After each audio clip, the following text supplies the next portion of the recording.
বাংলাদেশ কখনো আফগানিস্তান হবে না আমরা বেঁচে থাকতে।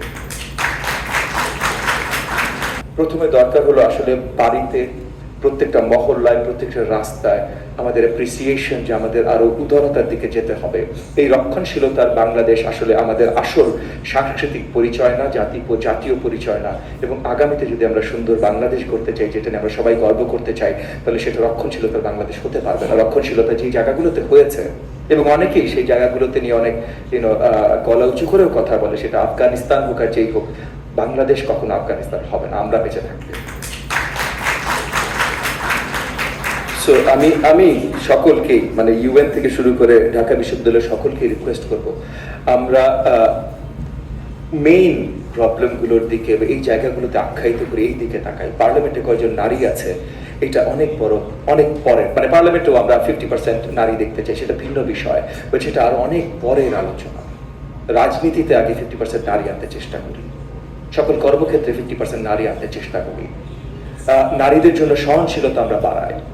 আমি আমার এলাকায় কিছু কাজ করছি, আমি জাস্ট ছোট্ট করে আপনাদের আলোচনার জন্য, আমি আমার এলাকায় কিছু কাজ করছি। আমার এলাকায় অনেকগুলো গার্মেন্টস ফ্যাক্টরি আছে। সো আমি একটা উদ্যোগ নিয়েছি আমার এলাকায় প্রত্যেকটা গার্মেন্টস ফ্যাক্টরিতে, আমাদের গার্মেন্টস ফ্যাক্টরিতে যে মা বোনেরা কাজ করেন তাদের জন্য ডে কেয়ারের ব্যবস্থা করতে, যেন তারা বাচ্চা নিয়ে ওই জায়গাগুলোতে থাকতে পারে। Thank you. এখানে আমরা গার্মেন্টস মালিকদের সাথেও কাজ করছি, সো তাদেরকেও অবভিয়াসলি ধন্যবাদ জানাতে হবে যে তারাও তাদের উদারতা দেখাচ্ছেন। সরকার থেকে আমরা সহযোগিতার ব্যবস্থা করছি।